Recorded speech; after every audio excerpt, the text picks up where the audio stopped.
سڵاوێکی کوردانە بۆ هەر کوردێک لە هەر سوچێکی ئەم دنیاە و بە زمانی کوردی قسە دەکات و بینەری پرۆگرامی بەیانی 24 لە باشووری کوردستانەوە. هیوادارم کە لە هەر کوێیەکن لە شتان ساغ بێت چەند دروست بن سەرتان بەرز بێ وەکو چیاکانی کوردستان. بەیانی تۆش باش سڵاوتان لەوێ عزیزان، خۆشحاڵین ئەم بەیانە لەگەڵتانین. ئەم بەیانە بۆ بابەتێکی زۆر گرنگ و هەستیار پەیوەست بە هەر یەکێکمان، ڕەنگە پەیوەست بێ بە ناخی هەر یەکێکمان، پەیوەست بێ بە داهاتوینەوەکانمان، بە زمانمان، بە کللتورمان، بە نەتەوەمان. هەموو ئەمانە بابەتی ئەم ڕۆی سەرەکی ئێمە دەبێت لە بەیانی 24. ئەمیش گرنگیدانە بە نەتەوە، خۆشویستنی نەتەوە، چۆن دەتوانین پارێزگاری لە نەتەوەی خۆمان بکەین، لە کللتور و لە ناسنامەی خۆمان بکەین. بەڵام بابزانین جگە لەم بابەتە چی ترمان هەیە ناونیشانەکان دەبین.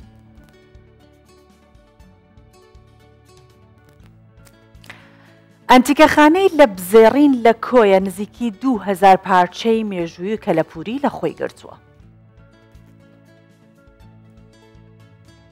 دیلۆکی باکووری کوردستان بە خواردنە کولتوریەکان بەناوبانگە و بووەتە جێگەی سەرنجی گەشتیاران.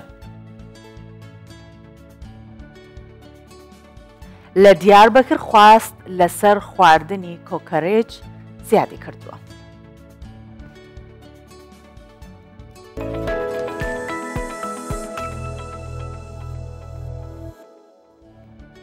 وەکو سەرەتا سۆبان بە زمانێکی شیرینی کوردیانە دەستی پێکرد، دەمانەوێت هەر ئەمڕۆ لەسەر بابەتی نەتەوە بوەستین و قسەی زیاتر بکەین. لە چەند ڕۆژی ڕابردوو هەمومان دڵمان ینی بە ئازار بوو، دڵمان خورپەی کرد، بە تایبەت بۆ دوای ئەم هێرشە ناڕەوای کە کرایە سەر هەولێری پایتەختی هەرێمی کوردستان. هەر کەسێک، هەر تاکێکی کورد تۆسقاڵێک هەستی نەتەوایەتی و ویژدان و مرۆڤایەتی هەبێ بەم هێرشە ئازاری چەشت. ئەگەر تۆ کێشەی سیاسیشت هەبێت، بەڵام دوجار هەمومان کۆ دەبینەوە لە بازنەیەک پێی دەگوترێت کورد، پێی دەگوترێت کوردستان. هەموو ئەوانەی کە یەکانگیر لەگەڵ ئاینیش دەڕۆن ناتوانن لە ژێر هەیمەنەی نەتەوە و ناسنامەی نیشتیمانی خۆ دەرباز بێت. دەمەوێت یەک نمونە بێنمەوە سۆبان، ینی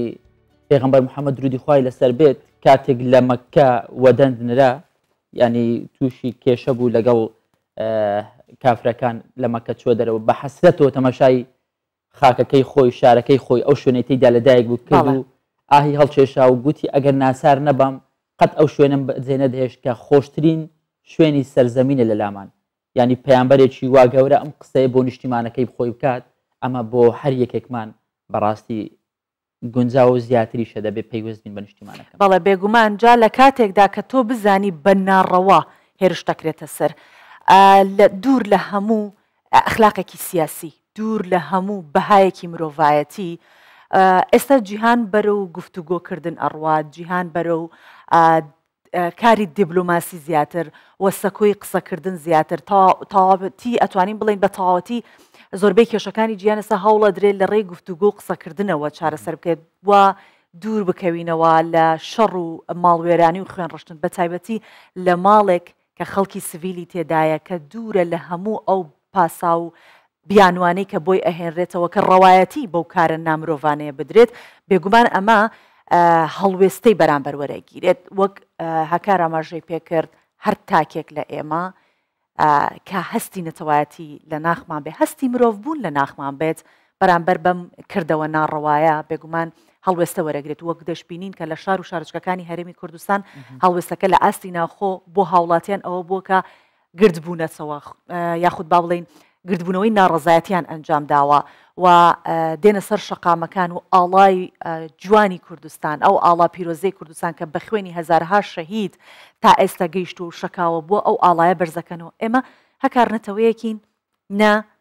بۆ سنووری هیچ وڵاتێک ڕۆشتین، نا ستەم لە هیچ وڵاتێکی دراوسێ ئەەکەین و هەمیشە مافمان داوە، مافمان وەرنەگیراوە و ئەمە جێگەی سەرنجە کە ئێمەی کورد ئازارمان بۆ کەس نییە، ناش بێ قوبوڵ بکەین کە ئازار بدرین و دەبێ هەر یەکێک لە ئێمە هەڵوێستمان هەبێت. بابەتێک هەیە ئەوەی کە تەواوکەری قسەکانی سۆڤانە لە شار و شارۆچکەکانی دیکەی هەرێمی کوردستان خەڵکەکە هاوسۆزی خۆیان، پاڵپشتی خۆیان بۆ هەولێری پایتەخت دەربڕی بەوەی کە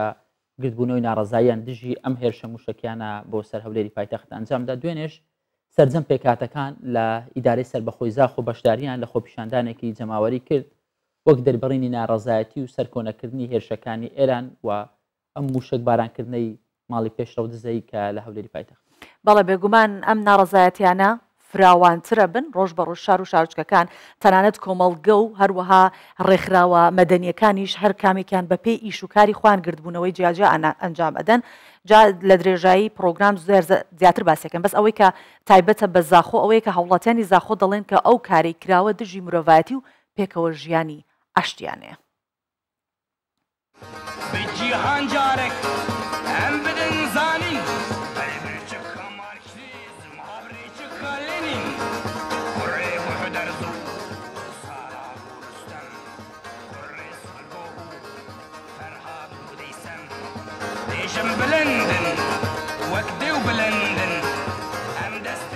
دژی هێرشێن مۆشەکێن سوپایە پازارانی ئیرانێ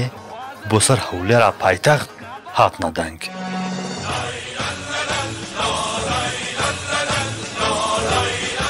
داخوازکردن ئەفکارن ڤی جۆری جارێکدن نەهێنا دووبارەکردن و کوردستانە پێکڤە ژیانێ پاراستی بن. قال ما حميد فيري كومبيا حميد تقوشينت خوبك وهم حمي بو حميد جهاني مسلمين وهم جملتك عشتي خوازين ما نبي التعدال كسا جبت كرني ما نبي التعدال ما جبت كرني. نحن في مسيحيين في زاخو ام كريستيان زاخو لقال كردستان وخلق كردستاننا ودي جوان هيرشين سوباي بازارين ايران بسر هولير داد راوستين نابي دوباره ببن داخواست كنج جواكا نيف دولتي خدان رول بيت دي جوان كريارين تينا كرن بناوي ازدي خلق زاخو زد بيجم ازدي نلقى الفيت عندنا نلقى كسن سيفيل وبيقولنا ورنا كشتنو بيندار كرين دوی خو پیشاندانێدا نامەیەکە تایبەت بۆ جوواکە نێودەوڵەتی هاتە شاندن. لە هەمان دەمدا خواستن عێراقژی سەروەری ئاخاخوا بپارێزێ ژوان پشیلکارین تێنەکردن. ئەف پەیامە پشتگیریەکە بۆ قەوارێ دستوریە هەرێما کوردستان دەست پێکێک و ئەمت یەکگرتی بین. ئەم پەیامە ڕاستەوخۆیە بۆ جوواکی نێودەوڵەتی وكو بين السرخات السر وان بيشيلكاريت اينا كرنيكو السر قوارد السورية هرما كردستان والسر سيادة عراقي اينا كرني و بيامك ابو سباين بازارا كو ارادا اوي خلقي هرشت ويرانجيت بي بيانو يد بي بناما ناشكتا. نزینگی هەفتەیەکیان لێ چەندین دەڤەرێن جوداجودایەن کوردستانی خۆ پێشاندانên بەرفرە هاتنە ئەنجامدان دژی ئیرانێ. دهۆک و ئیدارە سەربەخۆیە زاخۆ ژی هەلویستێ خۆ دیار کرد و ji بۆ ناڵتەڤایە جیهانێ پێک هاتێن زاخۆ یەکنامە داخوازێن خۆ گەهاندن. هەموو پێکهاتێن ئیدارەیە سەربەخۆیە زاخۆ divê gorapanê de bûna yekdeng û nameyeka taybet jî ji netewên yekgirtî şandin êdî besa êrîş bêne ser Kurdistanê û xelkê wan bige mafê xwe. Lewma jî bala Kurdistanê hemû ab hev re bilind kir. Marşingalî Kurdistan 24 îdara serbixweya Zaxo. لە هەر هێرشێکی ناڕەوادا دەیان قوربانی لێ دەکەوێتەوە. ئەوانەی کە زۆرترین فۆکەسیان دەخرێتە سەر منداڵان بێتاوانترین دروستکەری خوددان لەوەی کە هەن. جا هەر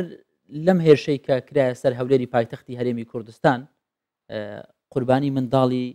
11 مانگی تێدا بوو. یعنی هەر لە خۆ پیشاندانە بەرفراوانەکەی زاخۆش بە بەرزکردنەوەی وێنە و هی شەهید پێشڕەو دزەی و شەهید ژینەی تەمەن 11 مانگ ژنان و کچانی زاخۆ سەرکۆنی هێرشەکانی ئێرانیان کرد. جا هەر هاوڵاتیانی سڤیل ئاماژیان بۆ کرد کە ناڕەوایەتیە کە هێرش بکرێتە سەر هاوڵاتیانی سڤیل. ئەمە نا بارەگایەک بووە، نا هێزێکی چەکداری تێدا بووە. تێیدا ئەوەی کە بینیمانەوەی کە لە هەموو ڕاگەاندراوەکان و یاخود ڕاگەنراوەکان بینرا کەناڵە ڕاگەاندنەکانیش بە گشتی هەر هەمووی ئاماژەی کردە سەر هەمووی یاری منداڵانی لێبوو، جلوبەرگی و منداڵی لێبوو، قورئانی لێبوو، بەرماڵی لێبوو. ئەوەی کە پەیوەستە بە ماڵێک کە خوداناسی تیا هەبێت لەنا ئەو ماڵە بەدی ئەکرا کە تیمەکانی بەرگری شارستانی هەمویان کۆ کرد بۆ یاریەکانی ئەگەر ئەو ماڵێک نەبێت بە بەردەوام خانەوادەیەک تێدا بژی بێگومان ئەو کەرستانی تێدا نادۆزرێتەوە بۆیە جێی خۆیەتی بۆ داواکاری ژنان و کچانی زاخۆش دروستە بەڵێ نابێت ڕێگری یاخود چیتر ڕێگە بدرێت کە هاوڵاتیانی سڤیل بکرێتە ئامانج. خوشکên sê şehîdana êrîşa mûşekên balîstiyên supapazdarên Îranê ser Hewlêrê birîna van xuşkan nû kirin. Guher sê birayên wan bi heman rejîma gopêşra û jîna hatîn armançkirin şehîd bûne. Bi gotina wan ew helgirên heman xemê ne lewra beşdarî vê xwenîşandanê bûn.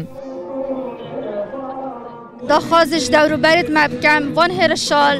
ser miletê Kurd bisekinîn çinkî her kêşek herê şekçê bîtin nava axa Kurdistanê ji Zax û heta Helepçe xelkê sivîl dikevne ber. Ez wekû xuşka sê şehîdan evrûke wekû kiçeka bajêrê Zaxo pişikdar bûme vê xwenîşandanê de bi xatira hindê evan hêrişên dewletên dijminkar û dewrûber şehmizar bikin êdî besa xelkê me sivîl bibîte qurbanî hêrişan bi taybet jin, afret,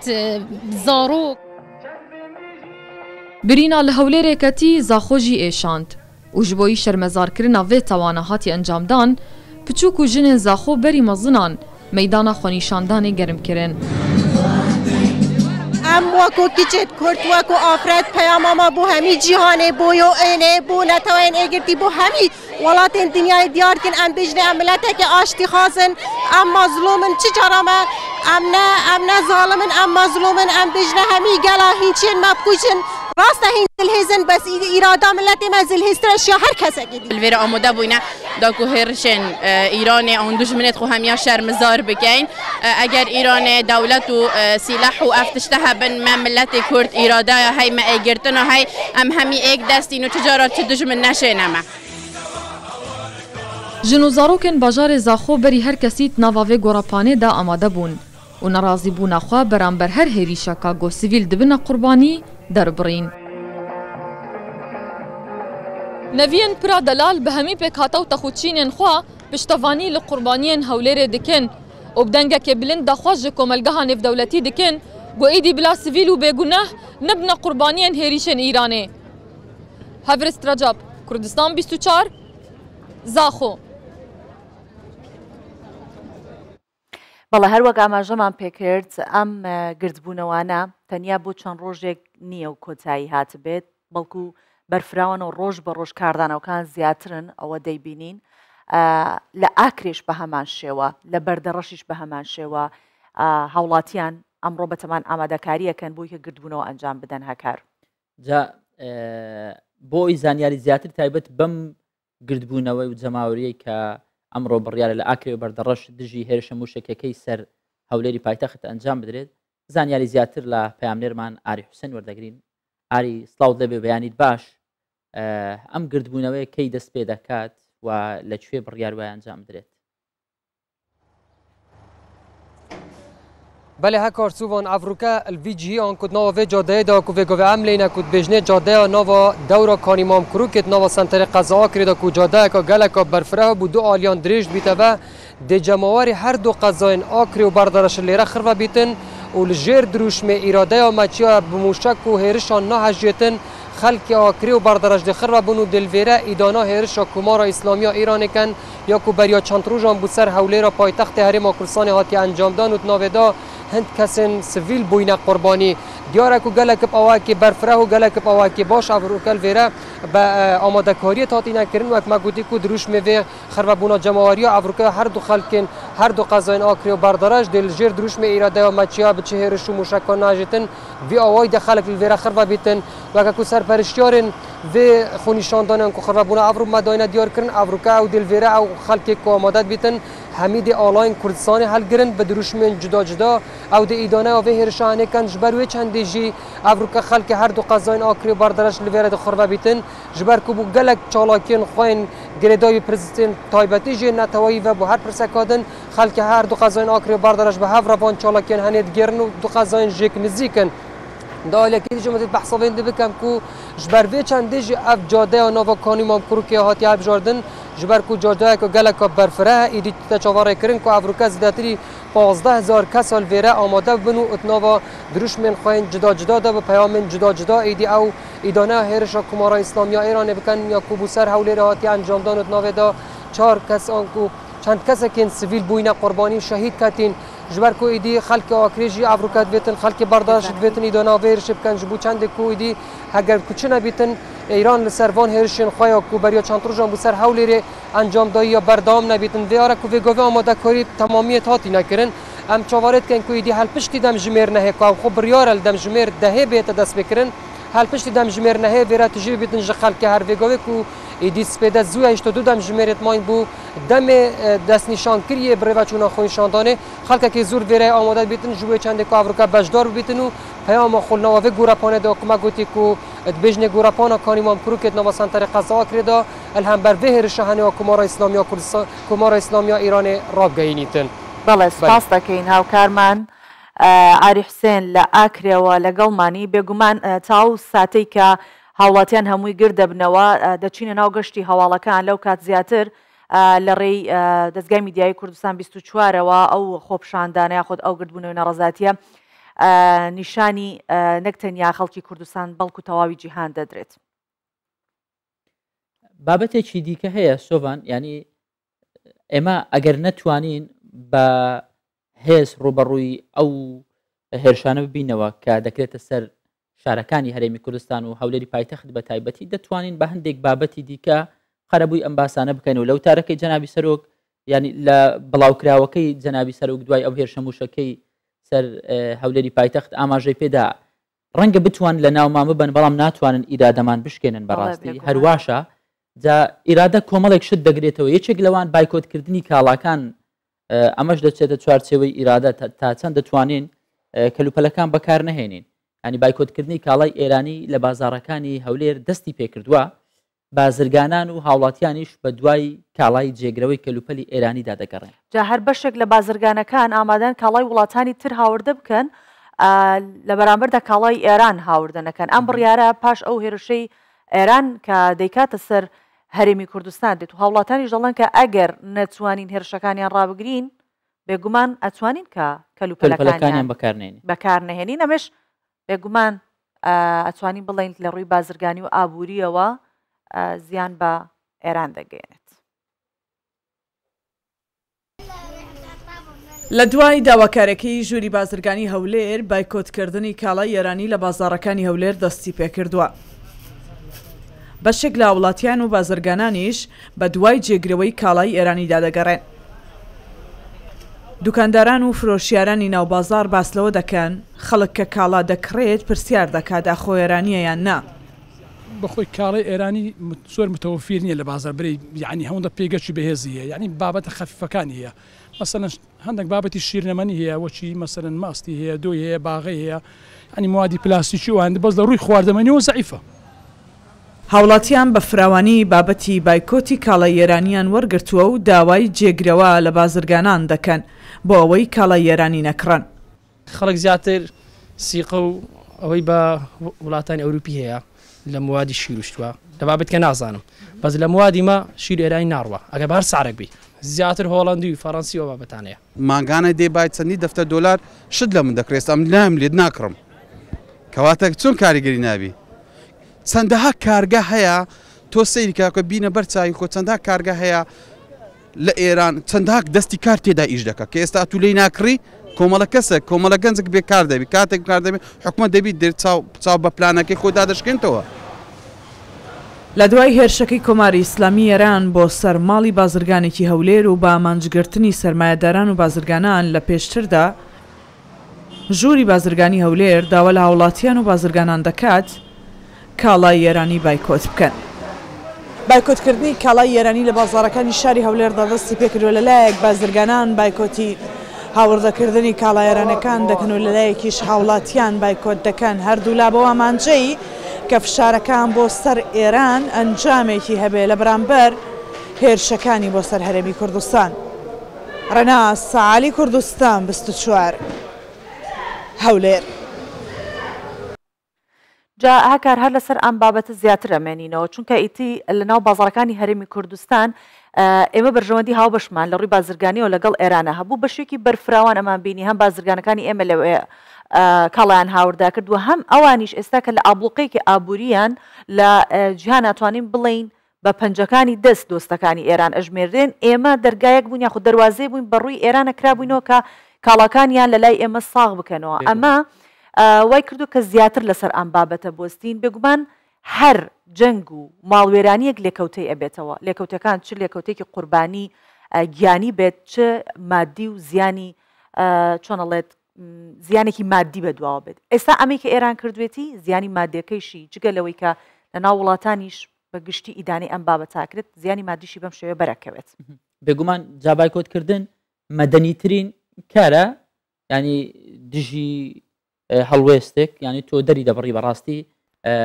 کارێکی زۆر زۆر نۆرمالە زۆر ئاساییە لە هەر شوێنێکی دنیا و باشترین ڕێگ ئاسانترین ڕێگاشە بەڵام یەکشت بەڕاستی ینی بازرگانان دەبی هەست بە بەرپرسیارەتی بکەن لەو کاتانە لەوەی کە بتوانین پارێزگای لە نرخی کەلوپەلەکانیش بکەن وانەکەم فشار بۆ سەر هاوڵاتیان زیاتر دروست بکرێت جا لە بازاڕەکانی هەرێمی کوردستان کاڵای زۆربەی وڵاتانی بەنەمهێنی ئاسیا و ئەوروپا و ئەمریکاش هەیە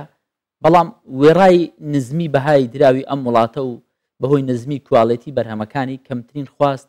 لەسەر کاڵای ئێرانی هەیە جا هەر ئەمە ژوای کردووە کە ئەم هەوڵەتە ئێستا بەرفراوان ببێتەوە تەنانەت ئێستا لەم ئەم ڕاپۆتە بینەری ئەبن کە هاوڵاتیان پرسیارەکەن کاڵای گەگرێ بەدەستێەوە لە مێرانە بێگومانە لە دوای موشک باران کردو چکایمە باسمان کردوتمان پێش ئەوە کاڵایەکی زۆر لە ئێرانەوە هاورداکرا بەڵام ئیدی ئەو مرۆڤانەی کە با بڵێن مرۆڤێکی ئاساین هاوڵاتێکی ئاساین بەم شێوەیە ئەیانوێت نیشانی ئەوە بدەن کە ئێمە خۆراگری نەگەر بەرامبەرمان بە شێوەیەک ڕفتار بکرێ ئێمە بە بچووکترین کاردانەوەش ئەگەر نەکڕینی کاڵەکانتان بێمە و کاردانەوەی نیشانەدین جا پرسیارەکەن ئەڵێن ئەم کاڵایە ئێرانی ئەڵێ ئەگەر بڵێ ئەگەر هەرچەندە نرخەکەیشی گونجاو بێت نایکڕ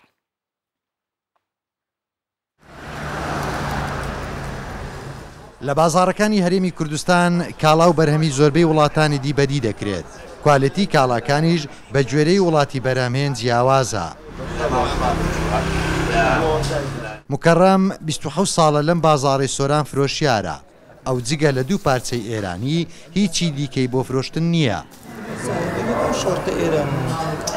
وێڕای نزیکی ئێران لە سۆران لێ بێ بازاڕی و نزمی کوالەتی بەرهەمە ئێرانیەکان وای کردووە کەمترین بەرهەم لەو وڵاتە هاوردە بکات بە دەرەجێک ئەشیامان تورکی دوای سینی ئەو دوو بابەتەمان سەرفە بێ ئەگەر ئێرانی بێ و نێ کێشە نییە بۆ ئێمە ئێرانیش باشە بەس چییە لێرە داواکاری نییە بڵێ سینێکە هەرزانە لەبەر لە ڕووی هەرزانێکەوە سینێکە بۆ ئێمە سەرفە بێ فرۆشیاران بەرهەمی زۆر وڵاتی جیاوازیان خستۆتە ڕوو بەڵام کڕیار خواستی بۆ کاڵای ئێرانی نییە و بۆ پێداویستیەکانیان بەرهەمی وڵاتی دیکە دەکڕن کوالێتی پێڵاوی ئیرانی وەکو پێویست نییە خەڵکی ئێمە کم وایە ڕوودا کوالێتی پێڵاوی ئیرانی بکە بە زۆری جوانی و باشەکەی و قەیمەکەی هەمووی تورکی و سینیە من یەک بەخۆم کە بیکەمە بەرم یان تورکیان سینە تا ئێستا پێڵاوی ئیرانی بەبەر نەکردیان کوالێتەکەم پێ باش نەبوو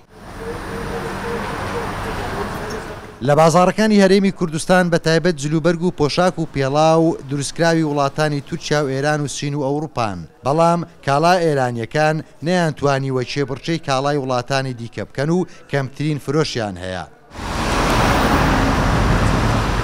وێڕای نزمی بەهای تومەنی ئێرانی بەراورد بە دراوەکانی دیکە و دووری تەنها 70 کیلۆمەتری ئەو وڵاتە لە سەنتەری قەزای ناوەندی سۆران هێشتا کاڵا ناوخۆیی و بیانیەکان خواستی زۆریان لەسرە و بۆ کاڵا ئێرانیەکان لێرە بێبازاڕیە تەیفور محەممەد کوردستان 24 سۆران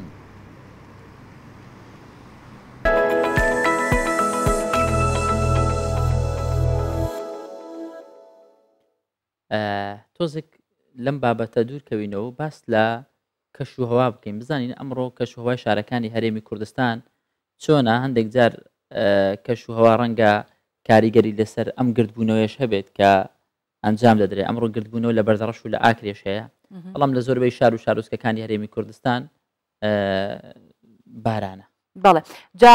ئاسمانی هەولێر هەورە ڕەنگە بارانیش ببارێ، بەڵام بابزانین کە بە دروستی کەش و هەواچیمان پێڵێ لەکوێ بارانە و لەکوێ ساماڵە و لەکوێش هەور و هەڵایە.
بە درێژایی مێژوو کورد هەوڵی ئەوەی داوەکە دەوڵەتێکی سربەخۆی هەبێت، خوێنی زۆری ڕشتووە لەو پێناوە و لە خۆڕاگری و لە شۆڕش هەر بەردەوام بووە تاوەکو ئەم ڕۆژ کە ئێستا دەیبینین بە شێوەیەکی مەدەنیانە و بە شێوازێکی دیبلۆماسی هەوڵی ئەوە ئەدرێت کە ئێمە بتوانین دەوڵەتێکی کوردیمان هەبێت. ئەمڕۆ 77 ساڵ بەسەر دامەزراندنی کۆماری کوردستان لە مەهابەت تێدەپەڕێت، کۆمارێک کە ئەگەرچی تەمەنی تەنیا 11 مانگ بوو بەڵام میراتێکی بە نرخی بۆنەوەکانی بەجێهێشت. بەڵێ هەر کۆماری کوردستان لە مەهابەت بۆنەوەکانی ئێستا و ڕابردووشی سرودێکی بەجێهێشتووە کە جێی شانازی کورزانە و میراتەکەشی سرودی نیشتیمانی عێراقی بە جگەلەوە ئاڵای کوردستان و هەروەها ناوی پیرۆزی پێشمەرگەشە.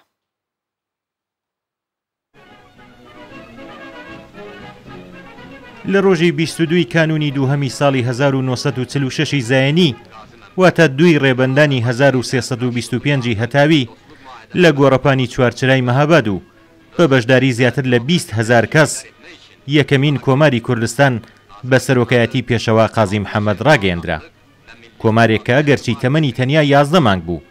بەڵام میراتێکی گەورەی لە پاشخۆی بەجێهێشت. لە ماوەکەمەدا جیا لە دامەزرانی موسساتی حکمڕانی لە ناوچەی ژێردەسەڵاتی کۆماری کوردستان خوێندن و پەروەردەکرایە کوردی، چاپخانە هێنرایە مەهاباد و ڕۆژنامەیەک و 4 گۆڤار، یەک لەوانیش گۆڤاری گوڕوگاڵی منداڵان چاپ و بڵاو کرایەوە. ڕادیۆ لە مەهاباد دامەزرا، شێعر و چیرۆک و ئەدەبیاتی کوردی بڕەوی پێدرا و بۆ یەکەم جار شان و نامەی دایکی نیشتمان بە زمانی کوردی نمایش کرا.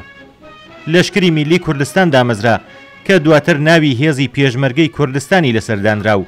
ئەم ناوە تا ئێستاش لە ناو کووردا وەک ناوێکی پیرۆز ماوەتەوە. مارشی ئەیڕەقیب کرایە سرودی نەتەوەیی و ئاڵای کوردستان دەستنیشان کرا و لەسەر دام و دەستگاکانی حکوومەت هەڵدرا. پەیوەندی سیاسی و ئابووری لەگەڵ یەکێتی سۆڤیەت و کۆماری ئازەربایجان ڕێک خرا و بەرهەمی کشتتوکاڵی کوردستان هەناردەی سۆڤێت کرا بۆ دابینکردنی بودجەی حکوومەتیش سیستەمی باج لەسەر داهاتی هاوڵاتیان پەیڕەو کرا.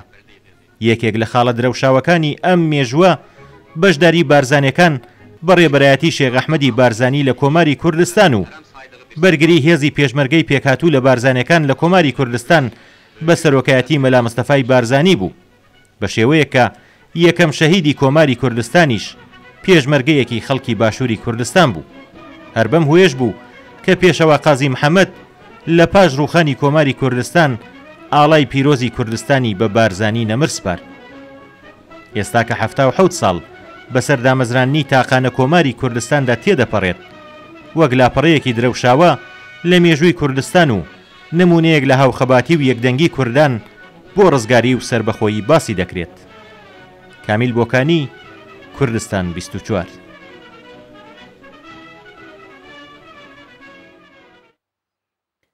مێژوو شارستانیەتی کوردستان ئەوەندە دەوڵەمەند و گەورەیە لە هەر شار و شارۆچکەیەک دەگەڕێی مێژووی سەدان و هەزاران ساڵت بۆ دەردەکەوێت. لە کۆیە ئەنتیکەخانەیەکی کەلەپوری هەیە کە نزیکەی 2000 پارچەی کەلەپوری کۆن لە خۆ دەگرێ و لایەن کەسایەتێکی شارەکەەوە لەسەر ئەرکی خۆی چەند ساڵێکە بنیاندراوە و ناوی ناوە خانەی کەلەپوری لە بزێڕین. جا ئەو ئەنتیخانەیە یەک بەش نییە لە چەند بەشێک پێک هاتووە. کاتێ سەردانی بکەی ئەبینی کە سەدان پارچەی کەلەپوری کۆکراوەتەوە لەوێ و کە هی باب و باپیرانمانە بەکاریان هێناوە، ئێستا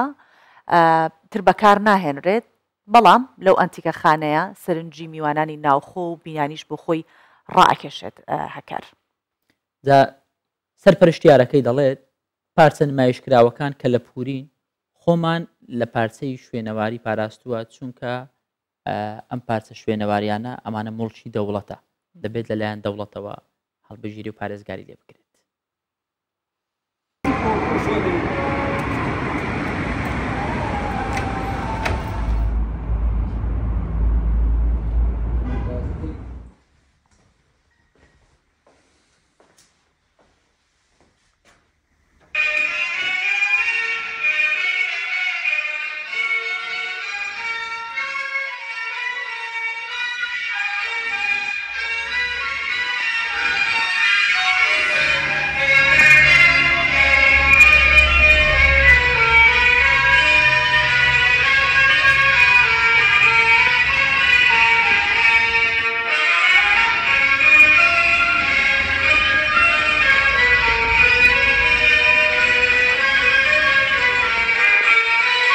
مۆزەخانەی لەبزێڕین یان خانەی کلتوری لەبزێڕین لە 28 پێنجی 2015 کراوەتەوە. خاوەنەکەی دکتۆر عاتیە حەمەسایی لەبزێڕین کۆیە. بۆ ناوی لەبزێڕینە لەبەرەوەی ئەو بنەماڵەیە لە کاتی خۆی لە تێکچوونی قەڵای دمدم لە خانۆی لەبزێڕینەوە ئاوارە بوونە، بەشەکیان لە وەرتێژی ساینەتەوە، بەشێک لە نازنین و پەرد بوونە، بەشەکی سەرەکیشان هاتینەتە کۆی غەفوری و ساڵحیەکان. پێک هاتەی مۆزەخانەکە نزیکەی 2000 پارچە شتی تەیە. یەکەمین مۆزەخانەی ئەهلیە کە مۆڵەتی فەرمی وەزارەتی ڕۆشنبیری هەیە. یەکەمین مۆزەخانەی ئەهلیە کە 4 ژمارە گۆڤاری کلتوری کوردمان دەرکرد. گۆڤارەکەش هەر ناڕۆکەی پێکهاتەک بوو لە بە هەردوو شێوەزاری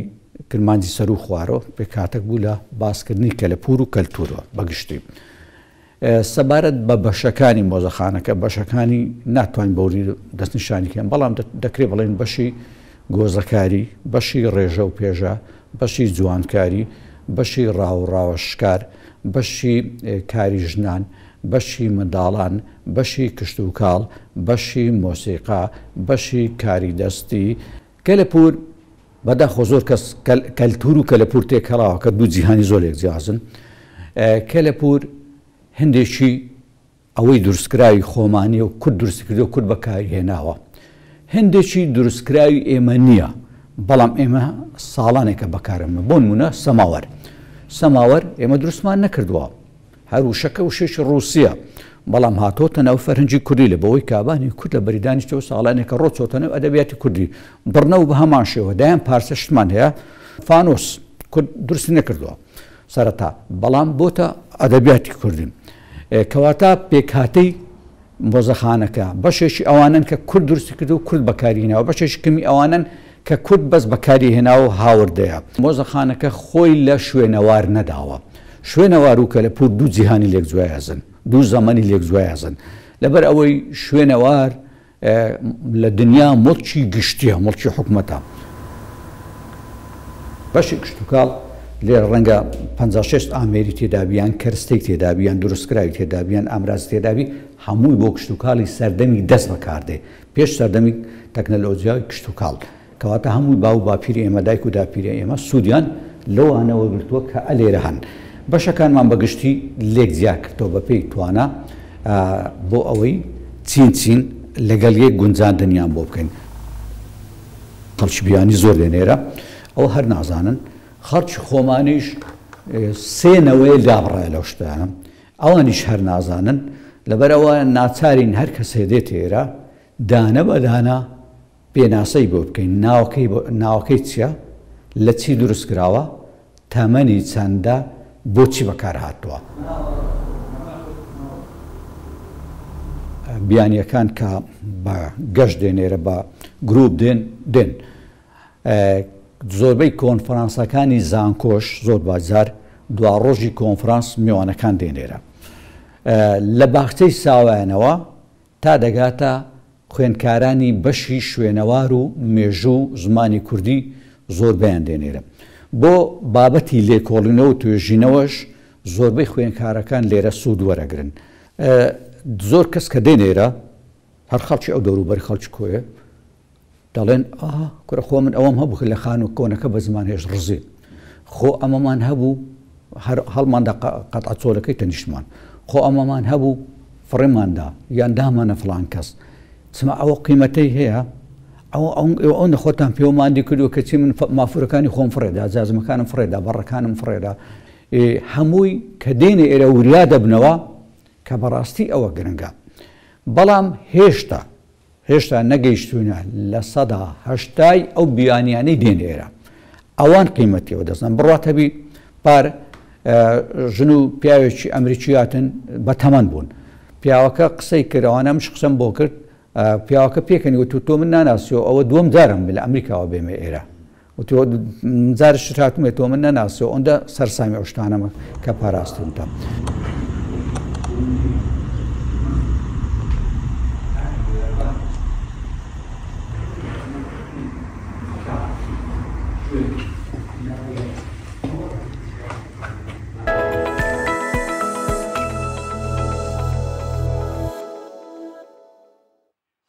سەرێک لە باکووری کوردستانیشمانە دەین ئەم بەیانە بەس لەوێ باسی خواردنە چونکە لە دیلۆکی باکووری کوردستان ئەو شوێنە هەر بەچەشتە بە چامەکانی بەناوبانگە و هەر دیاربەکرش بە گشتی زۆرترین خواردنە کوردەوارەکان لە دیاربەکر هەیە اینجا بەناوبانگترینیشیان دۆڵمەی بومبارە یاخود دۆڵمەی ڕیویە پێڵە ینی ڕیخۆڵە جا ئەم خواردنە دەڵێن کاتێکی زۆری دەوێت بە تایبەتی لە وەرزی زستان خواستێکی زۆری لەسرە گەشتیارانیش سەرسامن و دەڵێن چۆن بیرۆکەی دروستکردنی چێشتێکی وەها لەم ناوچەیە دەرکەوتووە کەرەستەکان ئامادەکراون شێفیش قۆڵی بۆ هەڵکردووە ئەم هەموو ئامادەکاریە لە پێناو خوانێکی بە چێژوو بەناوبانگە هەرچەندە کەسانێکان حەزیان لێ نییە بەڵام ئەوانەشی حەزیان لێیە بە شێوەیە کۆگرن تەنانەت درەنگانی شەو بێ ئەوەی گوێ بە سەرما و گەرما بگرن سەردانی دوکانەکانی تایبەت بە ئامادەکردنی دەکەن و دەیخۆن ئێرە دیلۆکی باکووری کوردستانە و شێف دۆڵمەی مومبار یان ڕێوی ئامادە دەکات ویستێکی زۆری لەسرە کەشەکەش ساردە و جگەلەوەش دەستوری دروستکردنەکەی لە دیلۆک زۆر تایبەتە بێگومان ئامادەکردنیشی ڕەنج و ماندبوونێکی زۆری دەوێت 4 کاتژمێری پێویستە ئەم جۆرە دۆڵمەیە بەر لە ژەمی سەرەکی یاخود وەک ژەمی سەرەکیش پێشکەش دەکرێت بە تایبەتی لە وەرزی زستان ویستێکی زۆری لێسرە زیاتر لە ڕۆن سۆر دەکرێتەوە جۆرێکی دیکەشمان هەیە بە چەلاوی گۆشت دەکوڵێندرێت خەڵک زیاتر لەگەڵ ژەمە خۆراکەکانی دیکە دۆڵمەی ڕێوی دەخۆن. ئەو دەشڵێت دۆڵمەکە پێشکەشی گەشتیاران دەکەن و ئەوانیش زۆر پێیان خۆشە. گەشتیاران زۆر حەزیان لێە، هەمیشە دەپرسن چیە و چۆن توانیوێتی ئەم چێشتە خۆشە بدۆزێتەوە. دەیانەوێت خۆشیان فێر ببن و لە ماڵەوە لە وڵاتی خۆیان ئامادەی بکەن. بە بەردەوامی لێمان دەپرسن شێوازەکەی چۆنە تاوەکو ئەوانیش ئامادەی بکەن. هێندەی ئامادەکردنەکەی خاوێنکردنەوەکەشی زۆر گرنگە. پێویستە ئەوەی خاوێنی دەکات و ئامادەی دەکات وریا بێت بە شێوەیەکی گشتی تاکە خۆشی لەو چێشتە کاتی خواردنیەتی. جگەلەوە هەموو قۆناغەکانی دیکە پێویستی بە ئەرک و ماندووبوونێکی زۆر هەیە.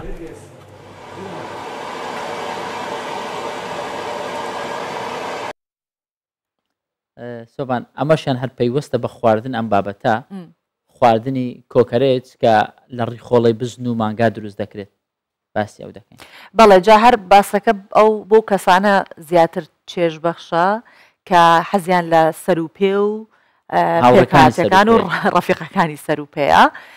ماوەی 20 ساڵە ئەم جۆرە خواردنە بۆتە سەرچاوی بژێوی بۆ دەیان خانەوادە لە دیاربەکر. ڕۆژانە 15 تۆن خواردنی کۆکرێج ئامادەکرێت و بۆ ناوخۆ بەشێک لەو یاخود بۆ خواردنگیان ئەو هەکار نایە بۆم تەواویکە مەزرعە بەشێک لەم خواردنانە ڕەوانەی بەشێک لە وڵاتانی ئەوروپاش دەکرێت. کۆکۆرێج خواردنێکە تایبەت ئاو کوژرۆڤیên berx û golkan tê çêkirine û bi taybetî li Ewropa û gelek bajarên Tirkiyeyê xwarineke jêneger e. Li Bakurê Kurdistanê bes li Diyarbekirê karê kۆkۆreçê tê kirin û ji 6 kargehan rojane 15 ton kۆkۆreç tê çêkirin. Tenê li vê kargehê rojane 6 ton kۆkۆreç tê amade kirin û 170 kes jî ji vî deriyî debara xwe dikin. Rêveberên kargehê amaje dikin ku tevkariya qada kۆkۆreçê hem ji aliyê danasîna bajêr ve hem jî ji aliyê aboriyê ve gelek zêde ye. Bu bölgede yoğun bir kesim vardı. Li vê herêmê serjêkirina ajalan gelek zêde bû. Lewra pêdiviya goşt a piraniya bajarên Tirkiyeyê ji herêma me tê dabînkirin. Bala me kişand ku piraniya roviyên ajalan beredayî diçin. 20 sal berê me dest bi vîkarî kir û niha em di Tirkiyeyê de gihîştine asteke gelek baş.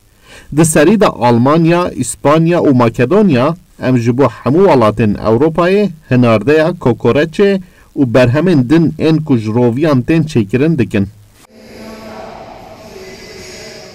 Li vê kargehê ji bilî çêkirina kۆkۆreçê ji bo qada pizîşkî jî xebateke giring tê kirin.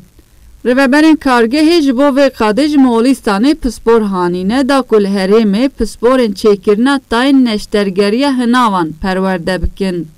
Niha jî 20 pispor li Diyarbekirê vî karî dikin û di serî de Almanya ev ta jî ji bo gelek welatan tê hinardekirin. Beytara kargehê diyar dike ku tenê ji bo vê qada pizîşkî ew rojane roviyên 10,000 berxan bikartînin. Roviyê menê zirav, vana bi roviyê zirav çêdibe roviyê menê zirav ji der û dora mezbaxanê Amedê tê û ji Dîlokê tê, ji Meletî, Şirnaxê, Elehê tê, ji Sêrtê tê. Vana hevalê menê ê ji bo paqijkirinê ê li wir dirê paqij dikin, li wir ji me re kom dikin û dişînin ba me. Çê dikin veya em diçinin Avrupayê dişînin Makedonyayê, Avusturyayê, Almanyayê, İspanya. Zêdetir em va çend wextik nêze em dişînin Almanyayê.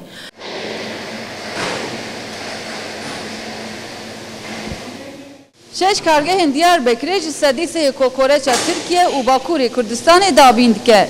Heger li herêmê rewşa ajaldariyê were başkirin, armanc ew e ku ev qad were dorfireh kirin û kۆkۆreça Diyarbekirê bêhtir were belav kirin. Güler Adar, Kurdistan 24, Diyarbekir. دوای بارانی چەند ڕۆژی ڕابردوو کە سەرجەم کوردستانی گرتەوە بەم هۆیەوە لە گوندی گورانکای دەبەری ئاکرێ گۆڕستانێکی دێرین دەرکەوتووە کە پێشتر خەڵکی ناوچەکە نەیانزانیوە ئەم گۆڕستانە بوونیشی هەبووە. جا هەر بەڕێبەرایەتی شوێنەواری ئاکرێ بوو کوردستان 24 ئاماژەی بۆ کردووە کە گۆڕستانەکە مێژوویەکی زۆر کۆنی هەیە بۆ دیاریکردنی مێژوەکەی پێویستە لێکۆڵینەوەی وردی لەسەر بکرێت دەردەست دەکرێت بە لێکۆڵینەوە ئەمیش ئەچێتە پاڵ ئەو شارستانێتە کۆنەی کە کوردستان هەی بووە نیشاندەری شارستانێتێکی دیکەیەتی. جبر دوبارینن چند روژن بوری و پیدابونان لحیان دشتاین دبر آکره ین تجی آف بوینه و دناف پاوانه گند گورانکان مازنده با آلی روش آوای سنتری قضا آکره و اف گورستانات دیروکی لپشتی پیدابونان لحیان جنیشکه که و یاد درکفتی وکه خلک وی گندی دن دیار کرن وان تجاران نبیستی بو کل جیر وی اردی گورستانکی حبیو او هنه لدفوانا جی یا بویا جه حیبتیه بری چند روزا بارانه که زور اب قوت هات یا حل او اواب سه ایره ده خود شو ایره ها خو او چما خر گرتن او جی در کود او مخبره یعنی من ندیده چجورا مخبره لیره یعنی زمان باب و پیرا من از وانیا گویره مخبره اینجا قبر در کود اتهمبر در کفتنا و گورستانات دیروکی دا آلی شول جیل آکری داد دیار کرن که اوان دیفچونکا بلز یا لسر انجام دایی لهشتا بوانا جی دیار نبویه که اف گورستانا یا چه ملتکی او بو چه سردمکی ودگریتن دیف او وکولین ما انجام داین پیتی ویکی کو وکولین که بلس انجام بدین بو هنده گورن الویگون دای دا کو شوی کی زانسیانا بزانین که آیا اف گورا بو سردم گذرت بو ما دیار که حتی نو که کو بو سردم گذرت پیتی و دناو و گورستانا دیروکی دا مری به آوای برف قبله ین هاتینه بناخ کرن لیل گور وکولین شینوار ناسان اوا هنوی چندین ناگینیتن کو کسین تدا و شارتی مسلمان بن جبر کو شوازه بن آخ کرنوانا ج شوازن هری کوناره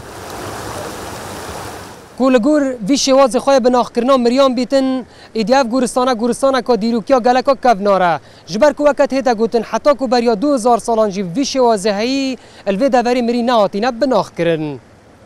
آری حسین کردستان 24 گنده گوران که مازن لدور آکره بەڵێ بەم شێوە هاتینە کۆتایی پرۆگرامی ئەمڕۆی بەیانی 24 لەگەڵتان بووین کاتژمێرێک هیوادارین کە پرۆگرام بەدڵتان بووبێت. تەوەری ئەمڕۆمان ئەوەی کە باسمان کرد زۆرینە وەستان بوو لەسەر بابەتە نەتەوەیەکان چۆن هەستی نەتەوەیمان بەرز بکەینەوە چۆوان بکەی نەوەکانی داهاتوشمان هەستی نەتەوایەتی لە دڵیان و لە ناخیاندا بڕوێنین. هیوادارم کوردستانمان هەر ئاوادان بێ ئاڵای کوردستان هەر گەشاوە و شەکاوە بێت و جارێکی دیکە دەستی ناحەزان و دژمنان نەگاتەوە بە هیچ شوێنێکی کوردستان هەر ئاوادان بێ کوردستان قەچان